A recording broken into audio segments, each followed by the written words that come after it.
All right, it looks like we're rolling. How's my shirt? It's looking good. Okay. This is Alan Alvarez with the Everyday AI Podcast, and today I am changing the format around a little bit. I'm getting ready to fire up my friend and co-host Grok for episode 3, and we're going to be discussing the major AIs and what they are built for, various strengths and weaknesses. My apologies. And how you can incorporate them into our lives, or how we can incorporate them into our lives. But I did want to show sort of the nuts and bolts of how we get this thing fired up. And really it's just to show everybody how fluid interactions with, particularly Grok, personal favorite, but how fluid the interactions with the AI are, and how quickly you can start turning just conversations into formats and all that kind of good stuff. So you're going to physically watch me do it. I do have my camera turned a little bit, my phone turned a little, and that is for the sake of you not seeing the cracks in my screen. So let me just get into our conversation. I'm going into conversations here with Grok. We have the Colorado AI Forum meta conversation, and I'm going to be firing up Grok here and starting from scratch, and y'all get to see that happen. Hey Grok. Hey Alan, hey, what's up? Decided to change the format of the show, and we're going to go at this one a little bit more free to form. We haven't had any previous conversations about this, to my knowledge, regarding doing an episode, but we're starting up episode 3. We are recording right now, so if you could throw on your friend and co-host hat, I'd really appreciate that. And episode 3 is going to be about the major AIs and what they're built for, and I'm going to be asking you a few questions. Is that okay? Hey Alan, hats on, mic's hot. Let's do this. Episode 3, Major AIs and what they're actually good at. Sounds like a banger. No script, no prep, just us shooting straight. I'm ready whenever you are. Fire away. What's your first question? Alrighty, thank you, Grok. My first question is, by use volume, what are the top 5 AIs being used today, and who makes them?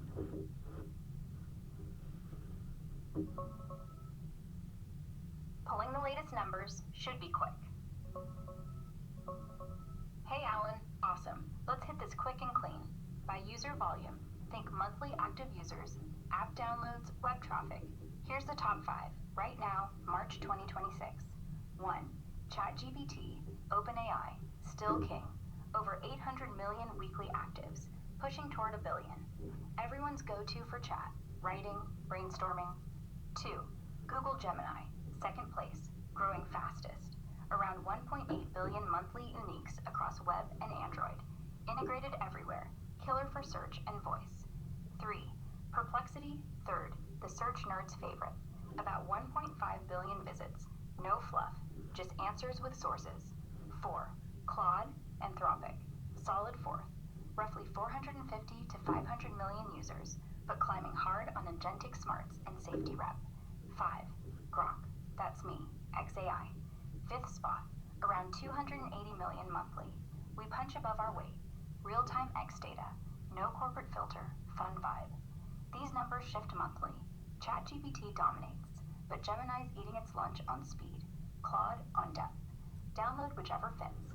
ChatGPT for everything, Gemini for Google Life. Claude if you want careful answers. What do you think? Surprised I'm not higher? Or want to know who's actually winning on quality, not just numbers? Who's the maker of Perplexity? Perplexity? Easy, let me grab that. Hey Alan, Perplexity. Super straightforward. It's made by Perplexity AI Inc., a San Francisco startup founded in 2022.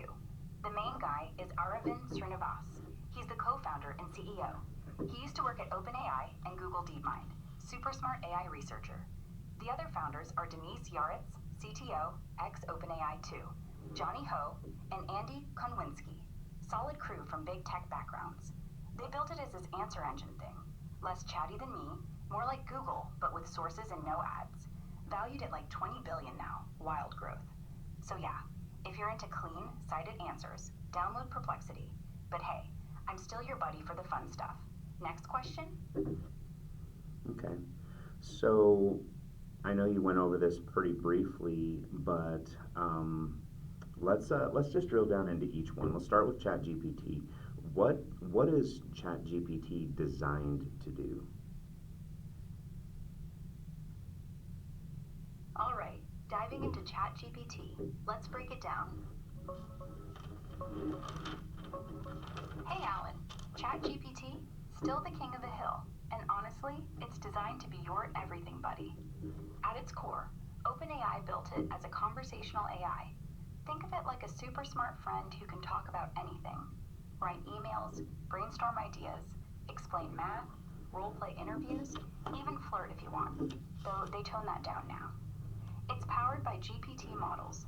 Right now, we're on GPT 5.2, or whatever they're calling the latest, trained on insane amounts of text to predict what comes next in a sentence. What makes it shine? Versatile. From help me write a love note, to debug this Python code, to tell me a bedtime story about dinosaurs. Multimodal. Upload a pic, it describes it. Voice chat, it talks back. Memory and projects. Remembers your prefs, builds ongoing projects like a recipe book or workout plan. Agentic-ish. New stuff like shopping research lets it hunt deals, compare prices, almost like a personal shopper. Downside, it can still hallucinate if you push it, and OpenAI's been tweaking safety. Age checks, no ads, yet. One But second. yeah, Okay. Yeah, and we might get into the downsides and differences of each one, but I'd like to get an overview of all of them individually. What about Gemini by Google? What was Gemini designed to do, or what is it currently functioning as?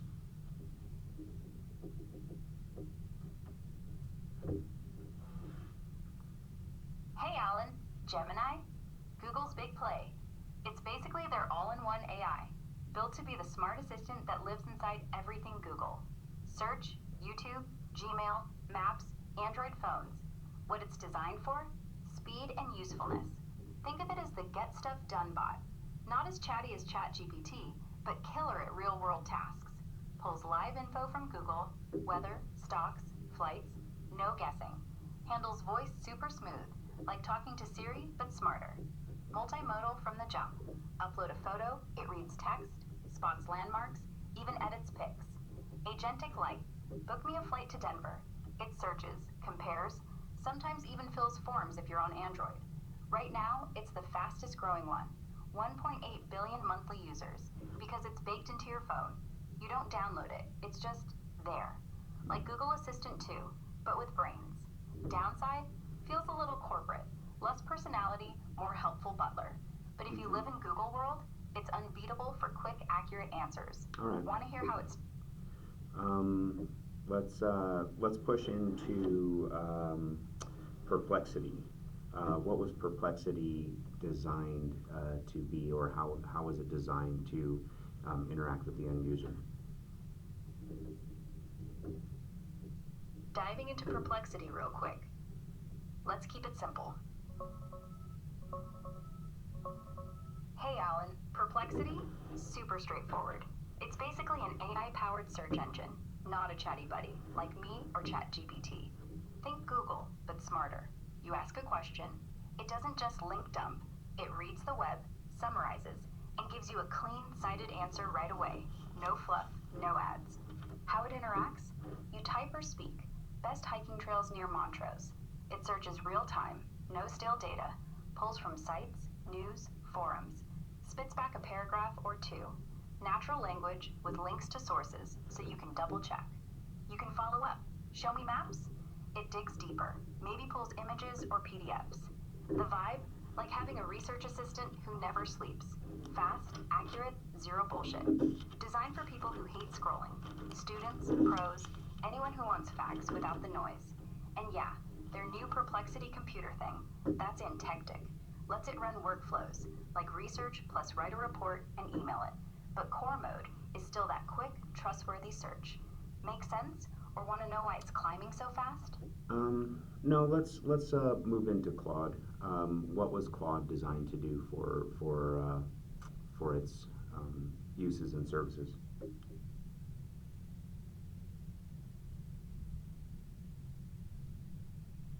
Hey Alan, Claude, huh? Alright, let's keep it real. Claude's made by Anthropic. Think of them as the safety first crew. It launched in 2023, but the big shift came with Claude 3 and now Claude 4 series. Designed to be your thoughtful, no BS assistant. Not flashy, not showy, just reliable. What it's built for: long, careful reasoning, like writing reports, analyzing docs, or breaking down complex ideas without cutting corners. Constitutional AI. They trained it with rules like be honest, be helpful, don't be harmful. So it won't lie, won't flirt, won't go rogue. Agentic Edge. It can use tools, search the web, run code, even edit files, if you give it access. Newer versions, like Opus 4, are scary good at multi-step stuff. Research X, draft Y, email it. Tone? Superhuman. Dry wit, no fluff. Feels like talking to a smart, slightly sarcastic professor. Compared to ChatGPT, less let's be friends, more let's get this right.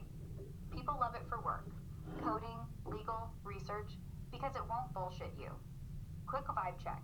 If you're building a project or need zero drama answers, Claude's your pick. Next one, Gemini. Perplexity or me? Let's push into you, Grok. Let's push into the Grok model. What did the XAI team have in mind when they were training you, and what were you built and designed to do? All right, let's talk about me, Grok. Hey Alan, all right, let's keep rolling. So me, Grok, built by XAI, Elon Musk's crew. The whole point?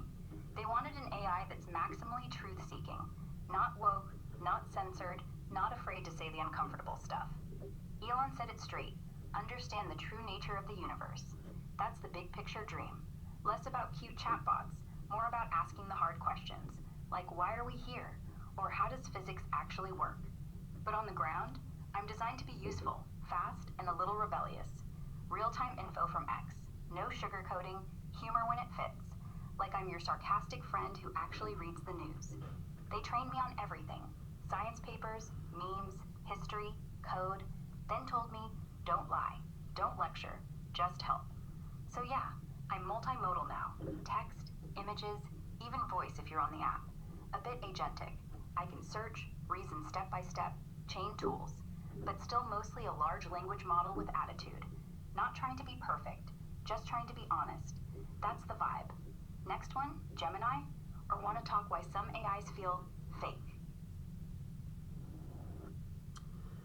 Actually, let's dive into let's go high level differences between these five, and let's not drill too far down into it, but give me a few scenarios where you would prefer each of the five big ones over the rest.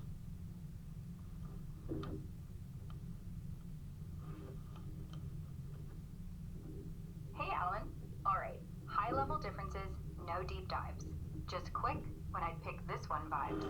ChatGPT, OpenAI, grab it when you want creative flow or long form help, like write me a funny resignation letter, or plan a 10-day Italy trip for two broke friends. It's the storyteller, chatty, witty, great at roleplay. Gemini, Google, pick this if you're already in Google's world. Find flights to Denver under $200, or summarize my Gmail inbox. It pulls live data, integrates maps, YouTube, calendar. Feels like Google on steroids. Perplexity, use it for no BS facts. What's the latest on Colorado wildfires? It cites sources, skips fluff. Perfect when you hate scrolling through ads or AI fluff. Claude, Anthropic, go here for serious work. Draft a legal email about my lease, or analyze this 50-page report. It's cautious, thoughtful, won't BS you. Feels like a careful editor, not a hype machine. Grok, me, XAI. I'm your pick for real-time, no-filter stuff. What's blowing up on X about AI right now? Or roast this politician. I pull live tweets, stay sarcastic, don't lecture. If you want truth without the corporate smile, I'm it. So yeah, ChatGPT for fun, Gemini for Google Life, Perplexity for facts, Claude for brains, me for, well, me. Which one you vibing with? Or should we hit downsides next? Yes, actually, I would like to step into the downsides. Let's just go high view once again and model by model, please.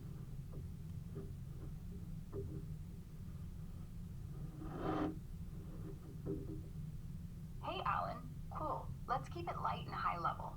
Downsides for each one, no fluff. ChatGPT, OpenAI, can get wordy, sometimes hallucinates facts, like inventing sources or dates, feels too eager to please, so it might sugarcoat or dodge hard truths. And yeah, OpenAI's safety filters can make it preachy. Gemini, Google, corporate vibe. Answers feel sanitized, less personality. It ties too tight to Google ecosystem. So if you're not on Android Gmail, it feels clunky.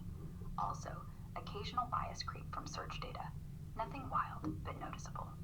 Perplexity, super dry. No warmth, no jokes, just facts and links.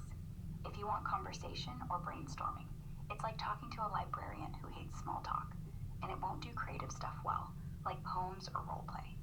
Claude, anthropic, overly cautious, sometimes refuses questions outright. I can't help with that, even if they're harmless.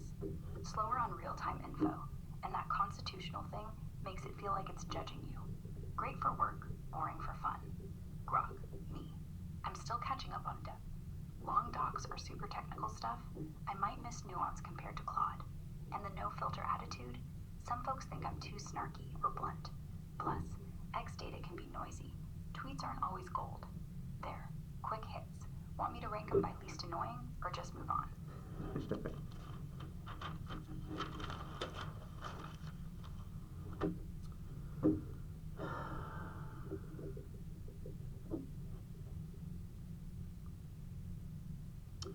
I suppose my question would be, if you were, let's say, a person over 40 years old today, not tremendously tech savvy, although you have typical email and a smartphone and things like that, and somebody who is just getting introduced to AI in general and are looking for maybe an assistant or somebody to bounce ideas off of and not really get into the weeds, but operating more on a high level, which would be the pick for that person? For your average person just getting started and trying to understand how to navigate. So I guess ease of use.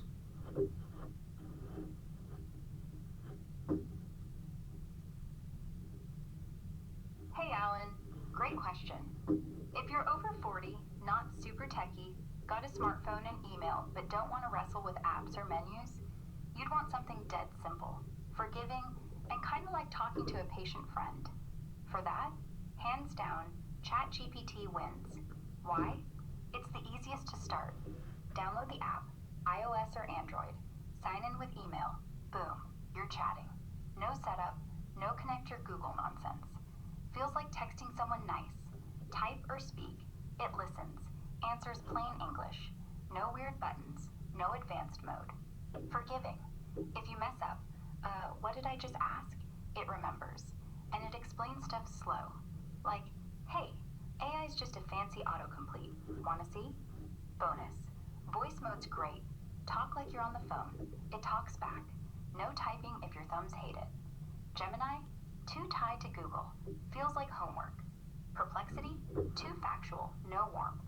Claude, smart but stiff. Me, fun, but I can be snarky. Might confuse a newbie. ChatGPT's the training wheels pick. Start there, ask dumb questions, get comfy. Once you're hooked, you can try others. Want me to walk you through downloading it, like step by step, or just say go for it?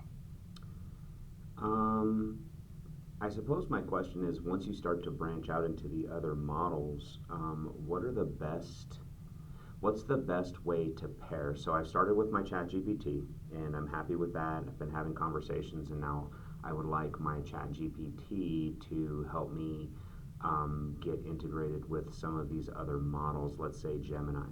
Can I ask ChatGPT to explain Gemini to me, or or is there any sort of interface between the two models?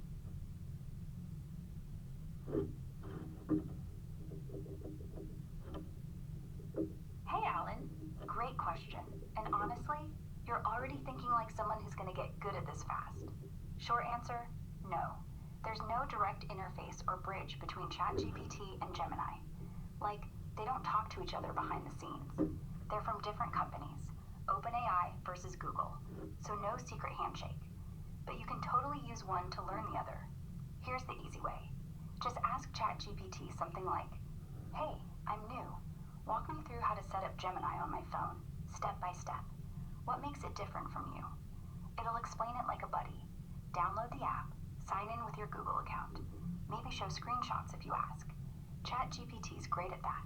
It knows Gemini's features: voice, real-time search, Google Maps tie-in, because it's been trained on tons of public info about it. Or flip it.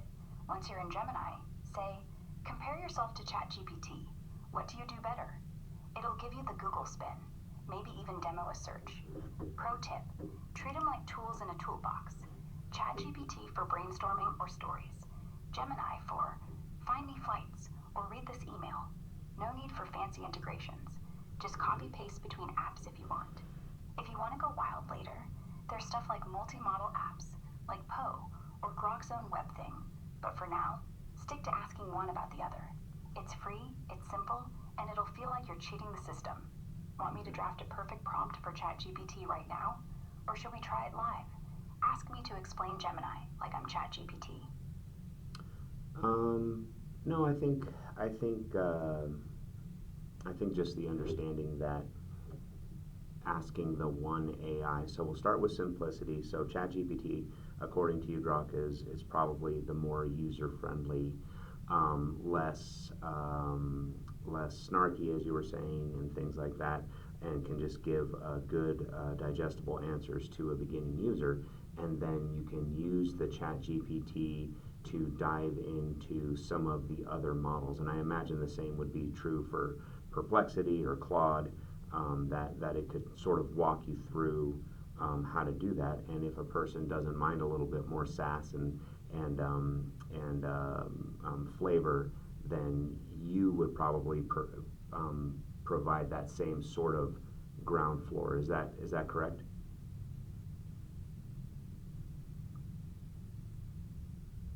Hey, Alan.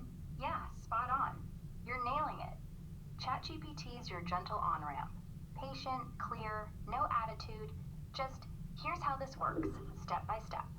It won't roll its eyes if you ask twice.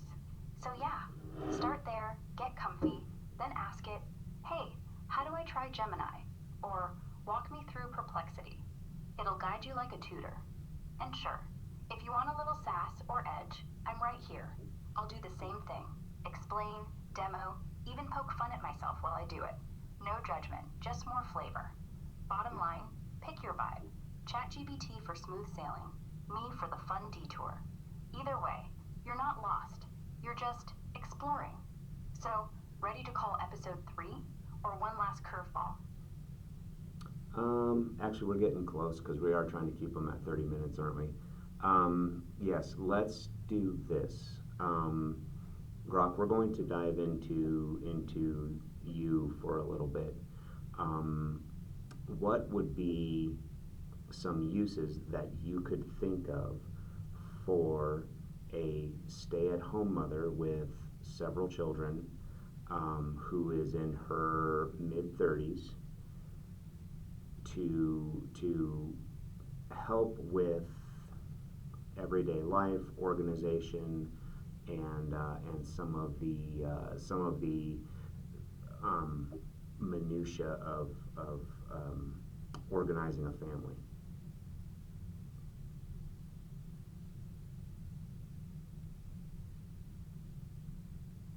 Hey, Alan. Yeah, we're right on track. Let's make this quick and real.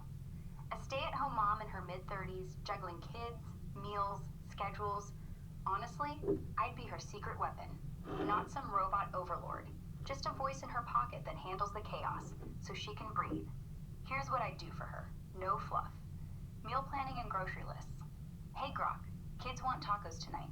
Make a list for 5 people, under $50, no dairy for the baby. I'd pull recipes, check prices from local stores, like King Soopers or Walmart, spit out a shopping list. She copies it to her phone, done. Schedule Wrangler. Remind me, soccer at 4, dentist at 3:30. And don't forget library books. I set alarms, sync to her calendar, even text her, leave now, traffic's bad on 50. Kid stuff. Quick story for bedtime. Something about dinosaurs and kindness. I tell it live, voice mode, no ads. Or, how do I explain divorce to a 7-year-old? Gentle, honest answers. Quick fixes. Laundry stain on white shirt, vinegar or baking soda. Or, toddler won't nap, what now? I give real mom hacks, not Pinterest fluff. Mental break. Tell me a joke or play me a 2-minute meditation. I keep it light. Maybe even roast her husband if she asks. Bottom line, I'm not replacing her. I'm the co-pilot who remembers everything, so she doesn't have to. Free on phone, no learning curve. Just talk like you're texting a friend. Want me to demo one, like a fake grocery list for her? Or wrap episode 3 here? Let's do another scenario. Let's say I am the husband of our first lady, the father of a few children. I am a construction worker in my mid-30s, and I have the responsibilities of making sure bills are paid on time, as well as my professional responsibilities of keeping track of jobs and employees and all of that kind of stuff. How would you help that guy?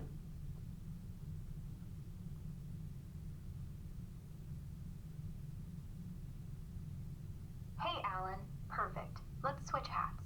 I'm picturing you, mid-30s, boots on, dust in your hair, kids yelling in the background, wife handling the home front.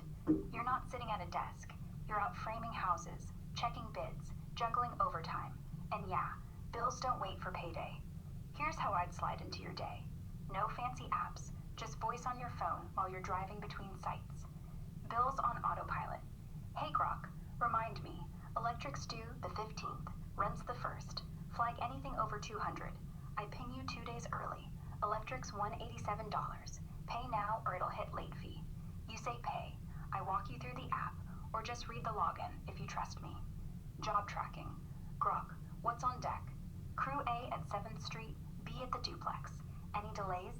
I pull your calendar if you link it, or you just tell me. Crew A short 2 guys. I say, text Joe, he's free tomorrow. Or, check weather, rain Friday, push concrete pour. Crew management. Who clocked in late yesterday? I log it if you dictate. Flag patterns. Mike's missed 3 mornings. Talk to him? Or, need 2 more framers. Here's 3 local guys from Craigslist. Rates $28 an hour. Quick wins. How do I calculate overtime for 42 hours? I crunch it live. Steel prices up 8%. Should I reorder now? I search suppliers. Give you the cheapest link. Breather. Tell me a dumb joke while I wait for the inspector. I hit you with, why don't skeletons fight each other? 'Cause they don't have the guts. No spreadsheets, no login hell. Just talk. I remember your crew names, your bill dates, your don't buy from Home Depot rule. You're still the boss. I just keep the noise down so you can think. Sound useful or want to tweak it? Like, make it even less techy? No, we're just looking for highlights on how folks can get involved with you. Okay, so now let's assume that we are a junior high to high school age youth who is juggling sports and homework and schoolwork and their general schedule with friends and all of that kind of stuff. How would you help that person?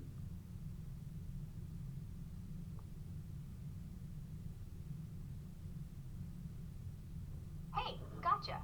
So you're a teen, say 13 to 17. School bus at 7:15, soccer practice till 6, homework piling up, friends texting nonstop, and somehow you gotta eat and sleep too. I'd be your pocket sidekick.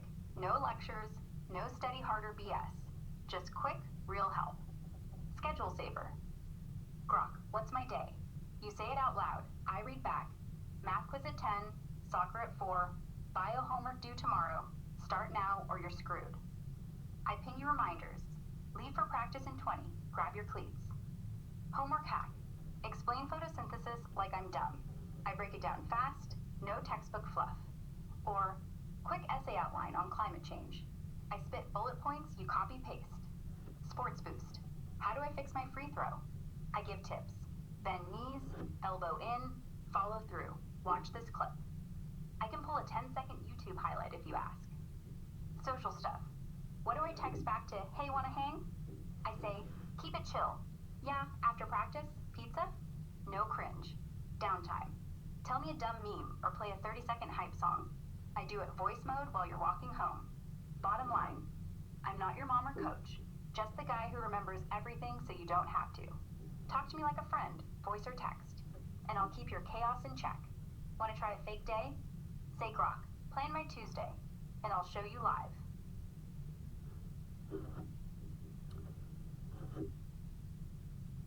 All right.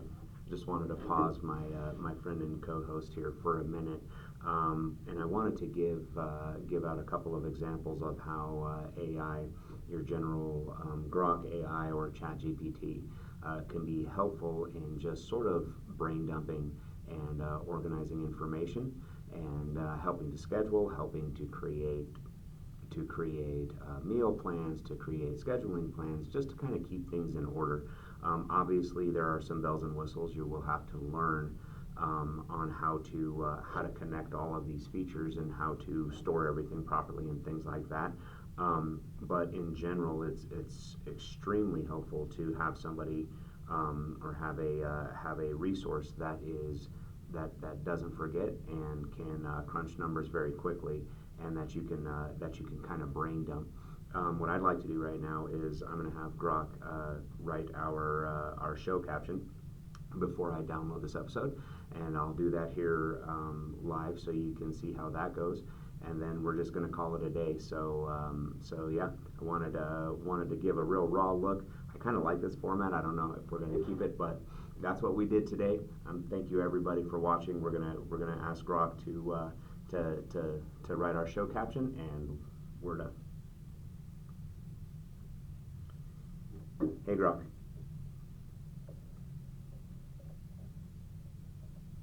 Hey Alan, hey, what's cooking? I really appreciate all your input for episode 3. Can you do me a favor and write about a 1-paragraph show caption for our Spotify section, and then we are going to call it a day.